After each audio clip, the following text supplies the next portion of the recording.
ମାନେ ମୁଁ ଏବେ ଘରେ ଅଛି ଆଉ ବାପା ଆଜି ମଟନ୍ ଆଣିଛନ୍ତି ତ ଦ୍ୱିପହରେ ବି ମୁଁ ଆପଣଙ୍କୁ ଦେଖେଇଥିଲି ଖୁଡ଼ି ମଟନ୍ କରିଥିଲେ ଆଉ ମୁଁ ତ ଘରକୁ ପଳେଇ ଆସିଥିଲି ତ ଆଜି ଯେହେତୁ ବାର ଅଛି ପୁଅ ବି ଆସିଛି ତ ସେଥିପାଇଁ ଆଜି ମଟନ୍ ହେଇଛି। ମୁଁ ଗାଁ ଷ୍ଟାଇଲରେ କେମିତି ମଟନ୍ ହେଉଛି ଚୁଲିରେ ଫାର୍ଷ୍ଟ ଟାଇମ୍ ଚୁଲିରେ କେମିତି ମଟନ୍ ହେଉଛି ମୁଁ ଆପଣମାନଙ୍କ ସହିତ ଦେଖାଉଛି ଆଉ ଆପଣମାନେ ଦେଖନ୍ତୁ। ତ ମୁଁ ଏଠି ମଟନ୍ ଧୋଇ ଦେଇଛି ଭଲ ଭାବରେ ଧୋଇ ଦେଇକିନା ସେଥିରେ ପକାଇ ଦେଇଛି ଲୁଣ ହଳଦୀ ଗୁଣ୍ଡ ଆଉ ଲଙ୍କା ଗୁଣ୍ଡ ଆଉ ଆମର ସୋରିଷ ତେଲ ଆଉ ମିଟ୍ ମସଲା ପକାଇ ଦେଇକିନା ଏଇଟା ମ୍ୟାରିନେଟ୍ କରି ରଖିଦେବା।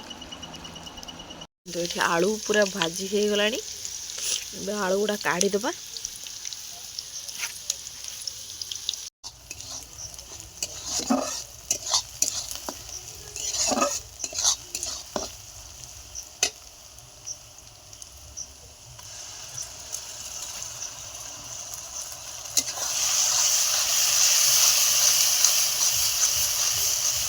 ମୁଁ ଏଠି ମସଲା ଭଲ ଭାବରେ କଷି ନେଲି।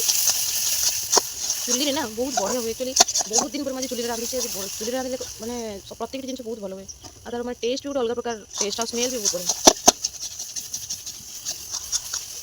ତ ମସଲା ମୋର ପୁରା ରେଡ଼ି ହେଇଗଲାଣି। ଏବେ ମଟନ୍ଟାକୁ ପକାଇଦେବା। ମଟନ୍ଟାକୁ ପକାଇ ନେଲି।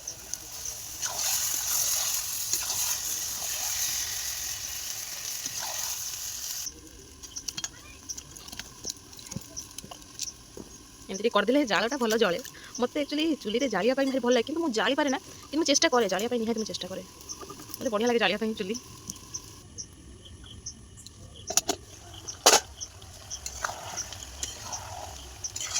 এটা ପାଣି ଟିକେ ମରିଗଲେ କଷାଟା ଟିକେ ହେଇଗଲେ ରେଡ଼ି ହେଇଗଲେ ମୁଁ ପ୍ରେସରରେ ବସେଇଦେବି। ଏଠି ଆମେ ମା ପୁଅ ବସିକି ରୋଷେଇ କରୁଛୁ। ମୋ ଧନ ବି ଏବେ ଉଠିକି ଟିକେ ପଳେଇ ଆସିଲା। ବସିକି ଆମେ 2 ଜଣ ରୋଷେଇ କରୁଛୁ। ସେ ବି ମୋ ସାଉଣ୍ଡ କେତେ ରୋଷେଇ ଶିଖିଛନ୍ତି, କେତେ ରୋଷେଇ କରିବେ ଲୋ।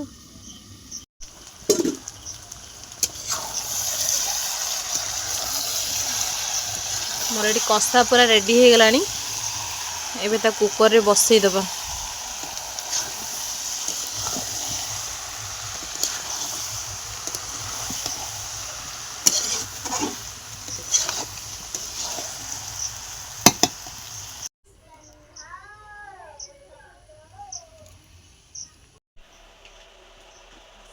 ମଟନ୍ ପୁରା ରେଡ଼ି ହେଇଗଲା। ଏବେ ବଢ଼ାକୁଡ଼ା କରିବା, ଏବେ ଖାଇବା। ଭୋକ ଜୋରରେ ଲାଗିଲାଣି। ବାବାରେ ଖୋଲୁନି କ'ଣ ଏଟା, ଏୟାର ପାସ୍ କରିନି ଏଯାଏ। ତ ଆମେ ତ ଏବେ ଖାଇବୁ। ଦେଖନ୍ତୁ କଲର୍ଟା କେମିତି ଆସିଛି।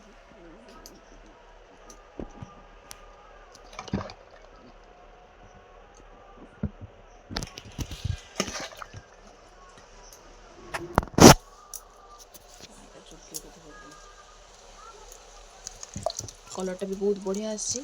ଏବେ ବଢ଼ାକୁଡ଼ା କରିବା, ଏବେ ଖାଇବା। ତ ସାଙ୍ଗମାନେ ଭିଡ଼ିଓଟି ଭଲ ଲାଗିଲେ ଲାଇକ୍ କରିବେ, ସେୟାର କରିବେ, ସବସ୍କ୍ରାଇବ୍ କରିବାକୁ ଜମା ଭୁଲିବେନି। ତ ମୁଁ ଗରମ ମସଲା ଏଥିରେ ଆଡ଼୍ କରିନଥିଲି। ଏବେ ଗରମ ମସଲାଟା ପକାଇଦେବା।